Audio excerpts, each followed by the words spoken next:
ರೈತ ಬಾಂಧವರಿಗೆ ಪ್ರಗತಿ ಚಾನೆಲ್ಗೆ ಆತ್ಮೀಯವಾದಂತಹ ಸ್ವಾಗತ.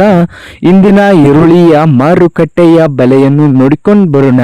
ಇನ್ನು ಯಾರು ಹೊಸದಾಗಿ ನಮ್ಮ ಯೂಟ್ಯೂಬ್ ಚಾನೆಲ್ ನೋಡ್ತಾ ಇದ್ದರೆ ಚಾನೆಲ್ ಅನ್ನು ತಪ್ಪದೆ ಈಗಲೇ ಸಬ್ಸ್ಕ್ರೈಬ್ ಆಗಿ.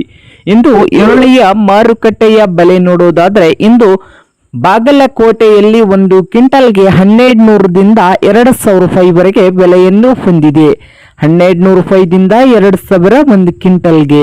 ಚಿಕ್ಕಬಳ್ಳಾಪುರದಲ್ಲಿ 1400ದಿಂದ 2400, 1400ದಿಂದ 2400 ರೂಪಾಯಿವರೆಗೆ ಒಂದು ಕ್ವಿಂಟಲ್ಗೆ ಚಿಕ್ಕಬಳ್ಳಾಪುರದಲ್ಲಿ ಈರುಳ್ಳಿಯ ಬೆಲೆಯನ್ನು ಹೊಂದಿದ್ದು, ಹಾಗೆ ನೋಡೋದಾದ್ರೆ ವಿಜಯಪುರದಲ್ಲಿ ಒಂದು ಕ್ವಿಂಟಲ್ ಈರುಳ್ಳಿಯ ಬೆಲೆ ಬಂದು ವಿಜಯಪುರದಲ್ಲಿ 1400ದಿಂದ 2000, 1400ದಿಂದ 2000 ರೂಪಾಯಿವರೆಗೆ ವಿಜಯಪುರದಲ್ಲಿ ಒಂದು ಕ್ವಿಂಟಲ್ ಈರುಳ್ಳಿಯ ಬೆಲೆಯನ್ನು ಹೊಂದಿದೆ.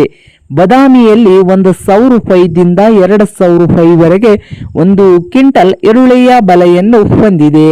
ಹಾಗೆ ಮೈಸೂರದಲ್ಲಿ ಒಂದು ಕ್ವಿಂಟಲ್ ಈರುಳ್ಳಿಯ ಬೆಲೆ 1200ದಿಂದ 2000 ರೂಪಾಯಿವರೆಗೆ ಬೆಲೆಯನ್ನು ಹೊಂದಿದ್ದು, ರಾಯಚೂರದಲ್ಲಿ ಒಂದು ಕ್ವಿಂಟಲ್ ಈರುಳ್ಳಿಯ ಬೆಲೆ 1000 ರೂಪಾಯಿದಿಂದ 2200, 1000ದಿಂದ 2200.